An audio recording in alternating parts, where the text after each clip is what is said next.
स्वामी जी, और ये chronic veins insufficiency में भी, तो सब में एक परेशानी और है क्योंकि वेरिकोस वेन्स की प्रॉब्लम जो है मैंने विमेन में ज्यादा देखी है, महिलाओं में ज्यादा दिखाई देती है। और महिलाओं में हार्मोनल चेंजेस अलग अलग एज ग्रुप में अलग अलग तरीके से होता है, और ख़ासतौर पर जब वो 45 से 55 की कैटेगरी में आ रही होती हैं, या ये कहें कि 50 से 60 की उम्र में जा रही होती हैं, तो स्वामी जी तब हार्मोनल चेंजेस बहुत तेज़ी से और होते हैं। तो तब हार्मोनल इम्बैलेंस की परेशानी भी वेरिकोस वेन्स की परेशानी को बढ़ा देती है। स्वामी जी इसका कनेक्शन थोड़ा सा समझाएं, और महिलाओं में ही क्यों ये ज़्यादा परेशानी आती है वेरिकोस वेन्स की? हाँ, ये आपने एकदम ठीक कहा।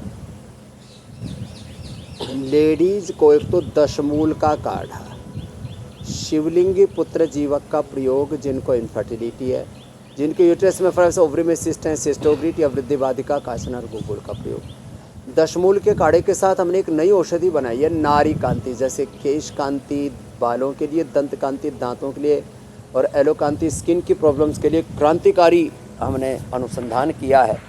ऐसे ही महिलाओं के लिए ये ज़्यादा प्रसिद्ध नहीं है औषधि अभी, मतलब इसका प्रचार प्रसार उतना नहीं हुआ है, लेकिन इसके ऊपर आविष्कार बहुत बड़ा हुआ है। नारी कांति, क्या नाम है? नारी कांति। तो महिलाओं को कितने भी पीरियड की दिक्कत, माने पीरियड शुरू होने से लेकर के बंद होने तक जो है, मेनोपॉज से लेकर के तमाम तरह की दिक्कतों के बीच में फिर ये वेरिकोज वेन्स की भी प्रॉब्लम, फिर बैकेक, फिर हड्डियों में डिजनरेशन, हार्मोनल इम्बैलेंस, उसके चलते फिर थायराइड, ये सब चीज़ें बहुत आती हैं। थायराइड की वजह से कपालभाति, उज्जाई,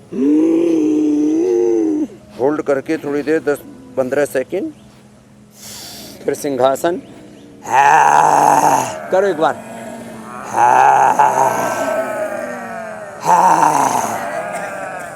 ये करना चाहिए 5 बार से लेके 5 मिनट तक करवा देते हैं।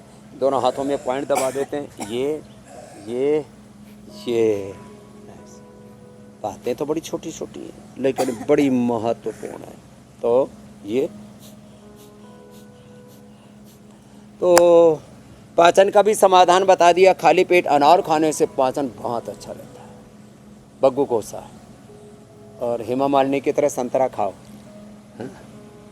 प्राणायाम करती है लेकिन वो रोज़ 5000 बार कम से कम कपालभाति। धर्मेंद्र जी भी इसीलिए जिंदा है, नहीं तो वो करके बस थोड़ा पी लेते हैं, नहीं तो और ज़्यादा स्वस्थ दिखते हैं। स्वामी जी वो हेमा मालिनी जी वाली ब्यूटी हमारी भी बनी रहे। अभी तक तो प्राणायाम का एक सेशन जो है हमें भी करवा दीजिए।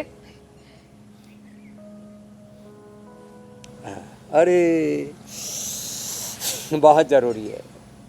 तो पाचन तंत्र, श्वसन तंत्र, हृदय तंत्र, नसनाड़ी तंत्र, प्रज्ञा तंत्र सब अच्छा रहेगा। भस्त्रिका श्वसन तंत्र पर विशेष, कपालभाति पाचन तंत्र पर विशेष, अनुलोम विलोम नाड़ी तंत्र पर विशेष असर करता है।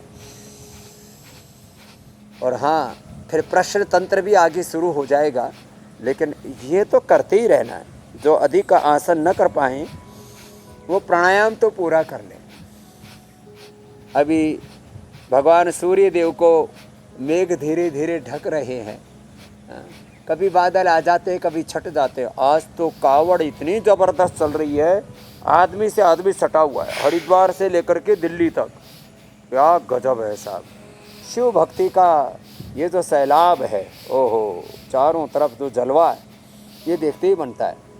अब इसमें आंशिक भक्ति तो सब में, कुछ तो पूर्ण शिव भक्त हैं, कुछ आंशिक हैं।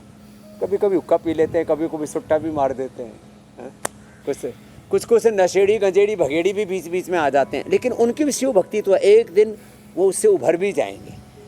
कुछ कावड़ियों के भेष में हुड़दंगे भी हैं, योगी जी ने भी कहा, मैं भी कह रहा हूँ। लेकिन देखो, आज अनुलोम विलोम करते करते एक बात कहना चाहता हूँ। सबके भीतर आत्मा में सत्य की पुकार है। सत्या कामा अनृता विधान दृष्टा रूपे व्याकृत सत्यानृते प्रजापति ही अश्रद्धाम अनृते तथा श्रद्धाम सत्य प्रजापति। तो जो मूल मांग है, the basic desire and ambition of all soul is yoga, purity, peace, health, joy, and we will achieve this through yoga. Low